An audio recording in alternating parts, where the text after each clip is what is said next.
Blog Talk Radio. Hi, everyone. This is Hidden Mysteries again, the first Wednesday of every month. This is Mimi. I'm one of your co-hosts for this evening, and I have with me Reverend Maria DeAndrea, and this is September 3rd, 2014, and we're coming to you from New York, as usual. If you've ever wondered whether there was more to this world than what we see, then you're certainly in the right place. And on each show, Reverend Maria and I will be exploring an array of unusual topics and endeavor to seek out answers to mysterious concepts and age-old legends. And hi, Maria, how you doing? Fine. How are you doing? I just love doing these shows. Hopefully it helps everybody, but they're a lot of fun and we get a lot of information out there. Yep, and that's the main thing. That's the main thing. Right. And I just want to let people know, in case anybody's new to listening in, Reverend Maria is an internationally known psychic from Budapest, Hungary, and a European shaman. And she's a public author and a spiritual life coach and a metaphysical practitioner and a public speaker. And you can check Maria's website at mariadeandrea.com or use the links below our show's description here on Blog Talk to go to Maria's website, as well as her books that she has authored, and you can find them on Amazon. There's also a link. There should be a link there. I've personally researched topics on the paranormal spirituality for many years and produced a local cable show. And right now I'm also doing MQuest TV, which is sort of like a branched off show based on more paranormal spiritual topics where I interview people like Reverend Maria. If anybody would like to get in touch with me, just go to mquestmedia.com, or you can go to facebook.com/mquestmedia. So on to our topic, Maria. What we're going to be talking about today is about alien visitations tonight on Hidden Mysteries. And was there anything that you wanted to say prior to our starting? I just want to add something in. Most people don't realize, I just wanted to mention that while I'm co-hosting, Mimi does the production behind the scenes, and although we decide what topics we're going to be doing, she puts together the show outlines. She does absolutely phenomenal research. You would not believe how much information she can get. She's very, very good at research, and she's been doing this for so many years, and she's such an expert on the production, people don't even realize. So, see, I can say that about you. I know you can't, but I can. I just had to put that in. I'm sorry. So, and you're on the switchboard, which is great because I know what I'm doing. However, electrical things blow up around me, so if it wasn't for Mimi co-hosting with me, there wouldn't be a show. Well, believe me, computers don't exactly act very nicely with me either. There are times when it goes berserk, probably because it drives me crazy at times. But your check will be in the mail. Right? Your check will be in the mail after that. After that editorial. So. Yeah, I know you won't say those things about yourself, but I can because I really think you're so good at that. And when I was doing my TV show, you were my producer. And people don't realize how much goes into being a producer because you were so phenomenal. And it's really funny because I don't think I ever saw you stay put. It was like seeing a blur running back and forth. I don't know how you did it. Well, that's why I was always in flats or something because there was no way I was going to be able to walk around and heal. And should have had roller. Well, it's a very tough job, I tell you. Anybody who does like the behind the scenes, they don't sit still for 2 seconds. Even if they have like 1 million people working with them, it's a tough job. Any type of production is a tough job. Oh, definitely. But everybody in production knows that. So we're going to talk about a really fascinating topic tonight, as usual, because we always have fascinating topics, and it's about alien visitations. We have never been alone, and this is a statement. This is a statement of confirmation, which we'll be talking about today. And I know recently, Maria, that you had gone to a UFO convention. I have tell you, it was so interesting. Basically, they had wonderful, wonderful speakers. They had a lot of speakers. They showed videos, and some of them had UFO experiences, direct contact. Some of them were doing research. But the people on stage really were people that actually had, interaction on their own. It wasn't something that they were just looking up and discussing and talking about. So they actually had very direct experiences. And I actually went with a friend of mine, Timothy Green Beckley, who is actually a UFO expert. And everybody in the field knows him. Really? We went into the convention and everybody knew him because he's one of the major experts in the field. He actually has some books out on UFOs also. And what I found was really interesting, they were having a discussion, for lack of a better term. Sometimes people don't agree. And part of the group was saying that they would like to change the title from them being called UFOs because they feel that they're identified. So they wanted to change it to IFOs. And then a lot of people felt, well, you shouldn't be changing it, even if we can identify a lot of it. They felt that you shouldn't be changing the title of UFO because that's what everybody's used to. So if now you change it, nobody will know where to look to find any information on it. I'm kind of with the people that feel that they should just leave it at UFOs because even though you do have a lot that are identified, everything isn't identified. It's impossible to do that. But of course, it's just my personal opinion. So they were going back and forth about the discussion. And I just found it interesting because who would have thought of that as being a discussion? That's really interesting. It's like really interesting, though. Well, I know that also they use the term ufology also as the study of UFOs.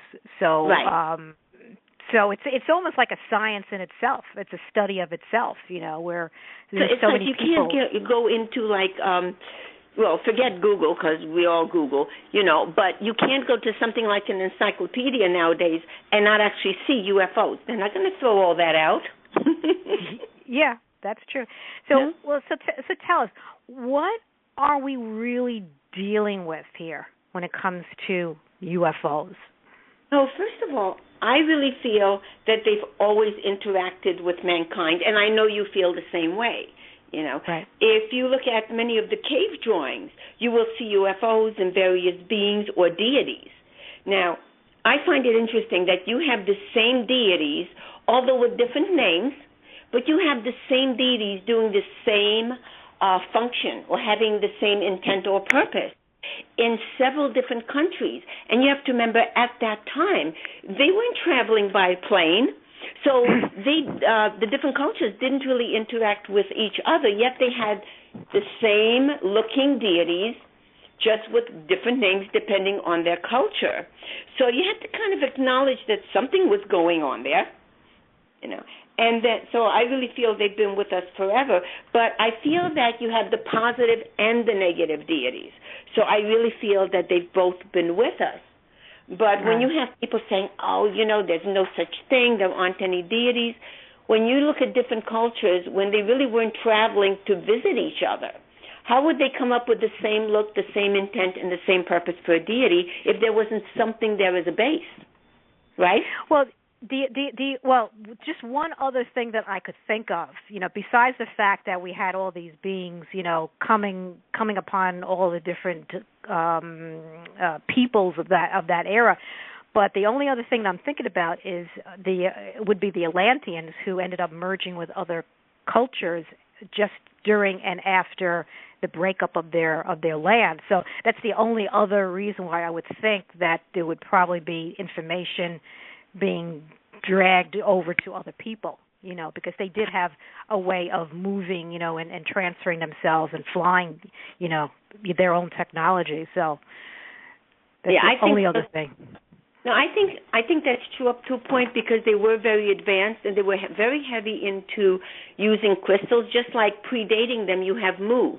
And when you look at how they use the crystals, people always think, we don't use crystals that much anymore. Nobody really thinks about what's in their watch. Yeah, exactly.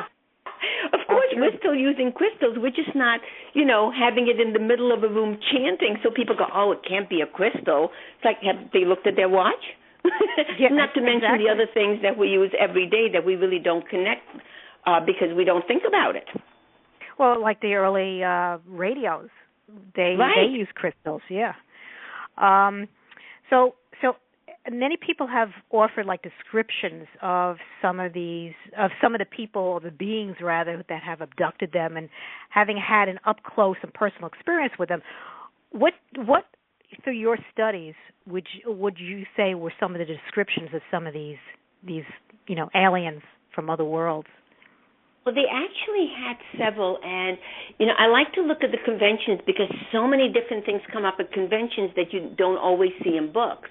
However, some of the common ones that you've heard about are the ones that look like, they call grays because their whole body looks like little gray men, and then you have the ones that actually look like part man, part serpent. Okay. Then you also have the ones that actually look like people. You really wouldn't be able to tell the difference. And what I like, too, is that when they talk about things, they talk about how a lot of them have seen giants. Okay. Physically, they look like us, but they were a lot bigger, literally gigantic.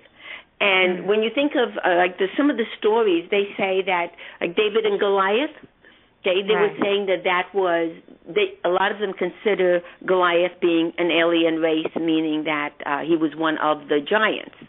Okay. Now, of course, you can never prove anything, but some of the people that have had very direct experiences do say that they've seen that. And, when you look at the cave drawings, and I just go back to the cave drawings because it's been such a long time that they've been with us, that there are so many different deities and so many different forms that when you actually look at the drawings, a lot of times people go, oh, it's imagination.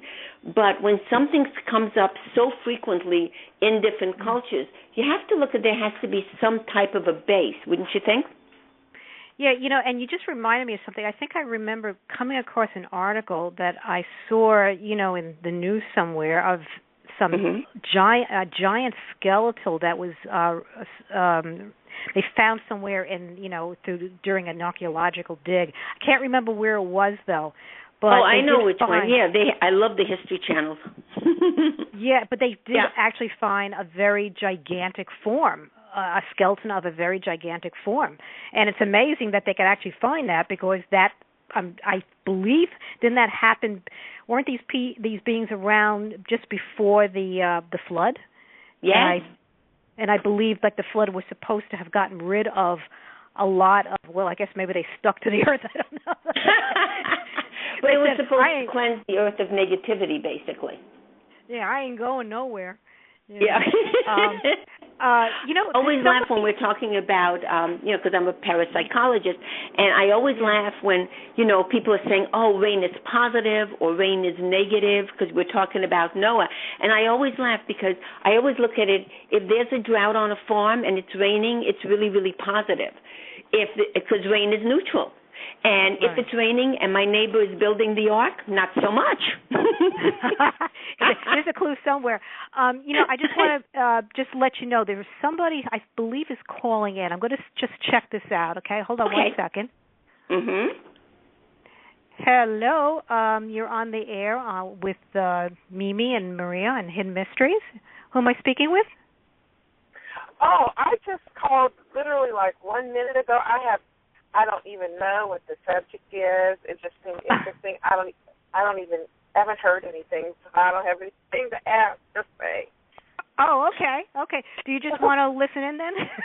Yeah. Okay. I'm driving. All right. If you have a question about the subject, you can always give us a call back. Okay, thank you. Okay, I'm happy you're listening to the show. I hope it helps. Okay. Okay, great.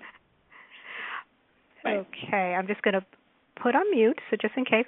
All right, so what we were saying, okay, so, there were so many, I've been watching one of those documentaries recently about people who had been abducted not only once, but several times over the years, and they had memories of being examined by these aliens, and many of these people had remembered, repeated abductions over the years.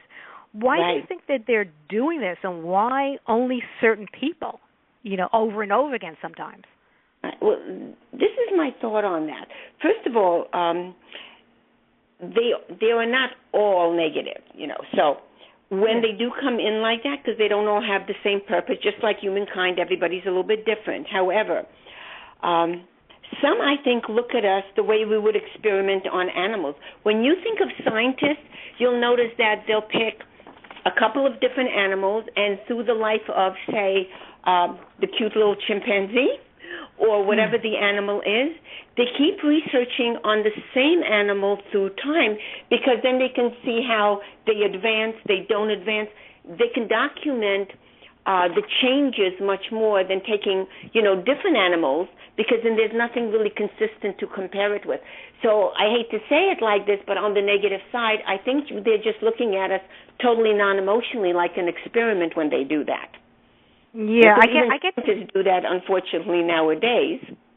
Yeah, because I get. But then you have the positive ones where they come and help us with things like information on agriculture, spiritual growth, positive situations along that line. Okay, well, and then some of the beings are interplanetary. Some are physical, so they would actually come on a ship. Some cross dimensions, so they're interdimensional. And what people don't think about is, in fact, you and I were discussing it the other day, how some of them, we feel, come from the depths of the ocean. People forget that we have no idea what's in the true depths. It's just like being in outer space, just in a different direction. And then you do have the ones that we consider coming from inner earth, where they live deep within the earth. Some of the theory, by the way, with some people is that on the higher level, it's still within the earth, but not what you would call inner earth, where it's closer to the surface. They feel that a long, long time ago, they had a cataclysmic situation where you had a lot of radiation on the earth, so a lot of people went underground thinking that they were going to wait out the radiation. But because it took so long, they got deformed because they were used to the darkness now. So they do feel that within the earth you do have a subculture like that. But with UFOs and with interdimensional beings, they do feel that there is something in Middle Earth. And then there are some that come through portals. And I think this is interesting. With the portals, there are ancient techniques built by shamans to be able to access the portals, interdimensionally, or to call on the different deities telepathically. And that's something that we as shamans still have as knowledge today, and we pass it down the line, which is how it's always been passed down. Right. And in fact, even if you look at like Stonehenge, when you look at some of the cave drawings, you'll notice that the features of some of the cave drawings look much like Stonehenge or Easter Island. Mm-hmm. Well, as far as the beings that you're saying that are coming from other dimensions, going through portals, have they ever had confirmation of this, or is this just information that perhaps was handed down from person to person and got lost over the years, and naturally we think of it as like a fable at this point, No, shamans still use the telepathic way, and shamans still use portals now. So even though it's passed down from ancient times, it's still active. It isn't something, even though it's underground knowledge, it isn't something that went out of use. We're still using them. So in other words, these shamans may still be connected to these beings in the portals and communicating with them.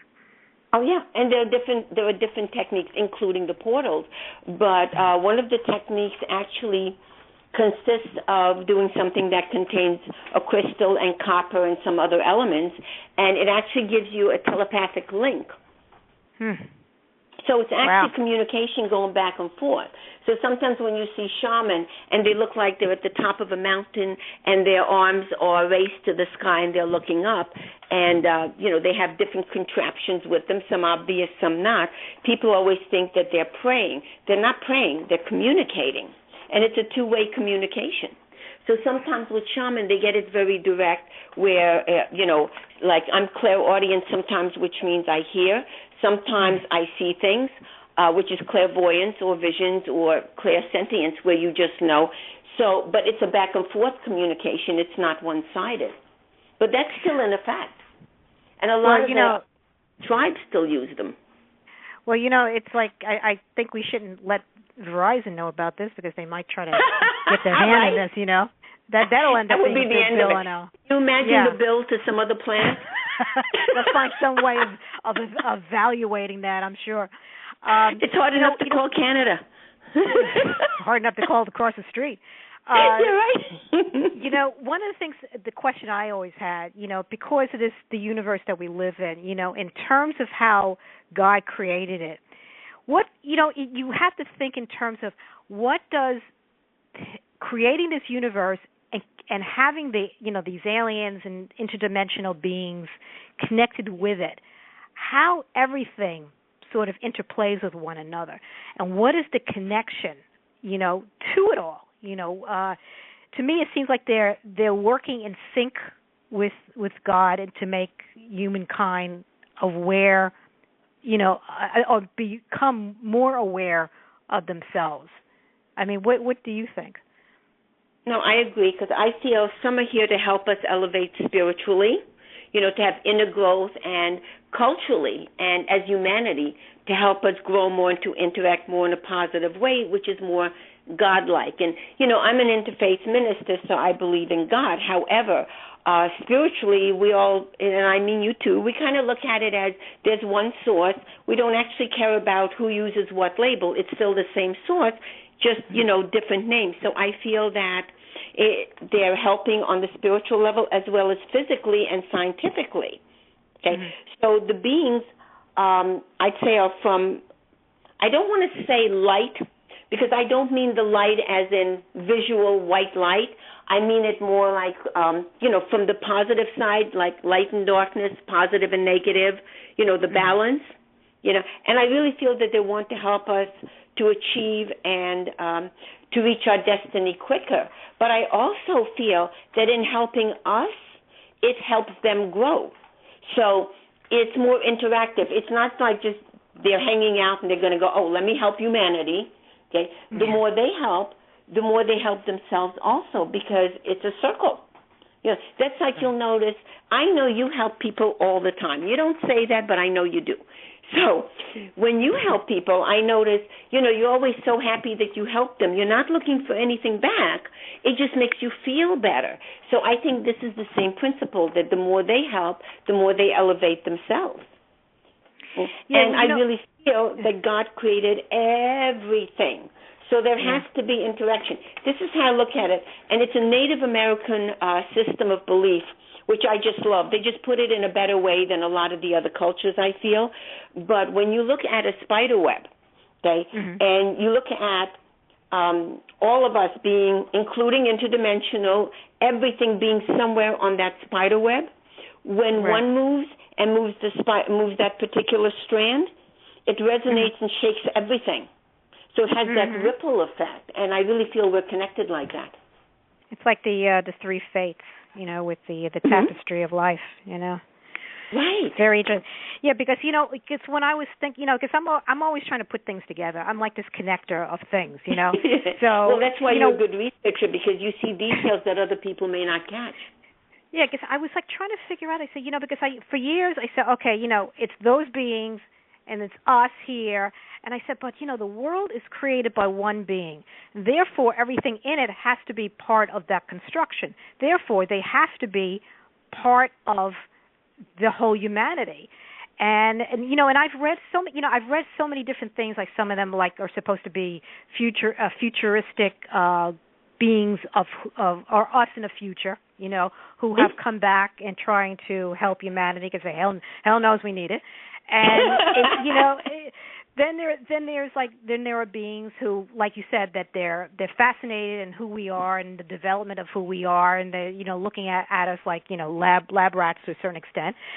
Yeah, but there's just so many. And then there are like the like entities of our mass consciousness of entities like the Brotherhood, who are here helping to communicate with beings here who can pick up on the vibration and deliver the message to other people, and they're trying to help humanity as well. So it's just like it's like who says we're alone? We got so many beings out there that it's just, it's not just us in the so-called physical form. There are just so many other fascinating beings out there, and I don't know, I wish, I'm sure probably on some level we do come across them at some point, but we're just not aware of it, But I just find it absolutely fascinating.